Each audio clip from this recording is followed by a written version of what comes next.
This video was produced using generative AI. 6 years before the Imjin War broke out, in 1586, a man named Tachibana Yasuhiro came to Joseon as an envoy from Japan.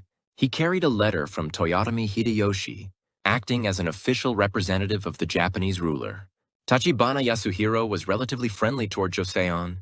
Knowing that Hideyoshi was planning an invasion, he was deeply concerned when he saw how underdeveloped Joseon was compared to Japan, and how weak its military and fortifications were.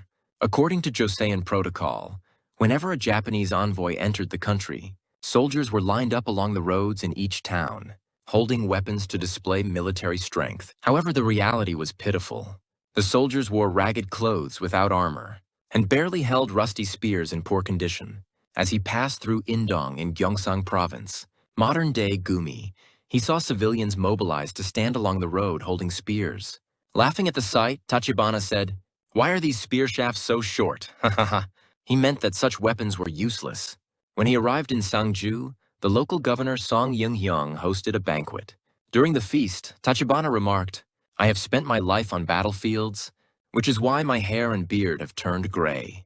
But you, who must have spent your days enjoying banquets and entertainers, why is your hair also gray?" This was a subtle warning that Joseon was completely unprepared for war. Tachibana sincerely worried about Joseon. But Joseon's officials, long immersed in Neo-Confucian civil governance, failed to grasp his true intent. When he arrived in the capital, Hanyang, a banquet was held in his honor. During the feast, Tachibana reportedly threw pepper onto the floor. Musicians and entertainers scrambled to pick it up, turning the banquet into chaos. Seeing this, he quietly told the interpreter, "Your country has lost its discipline. It will soon fall. In Japan, even if gold and silver far more valuable than pepper were thrown, no one would move. Order would be maintained." This was another warning: strengthen discipline and prepare for war. Tachibana then informed Joseon that Hideyoshi had unified Japan and requested that Joseon send an official diplomatic mission.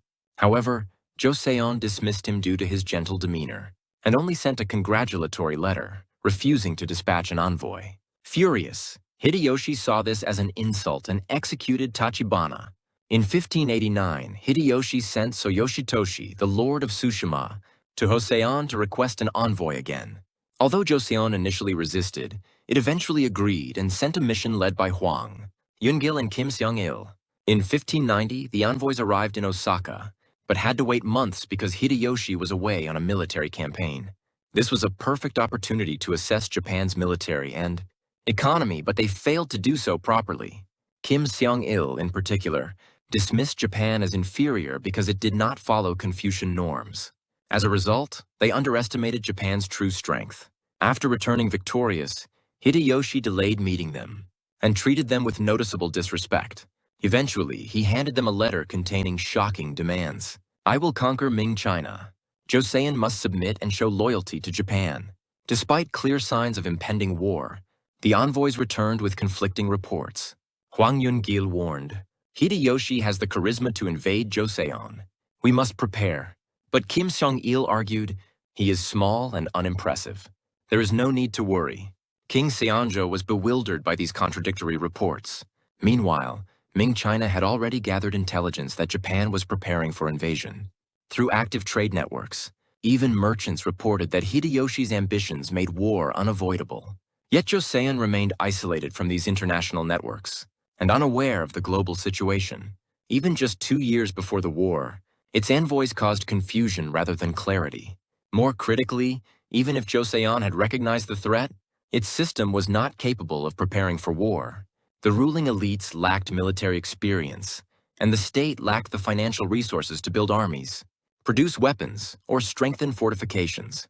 In short, Joseon lacked the capacity to withstand a large-scale invasion. This was not simply due to 200 years of peace, but a fundamental limitation of the entire Confucian state system itself.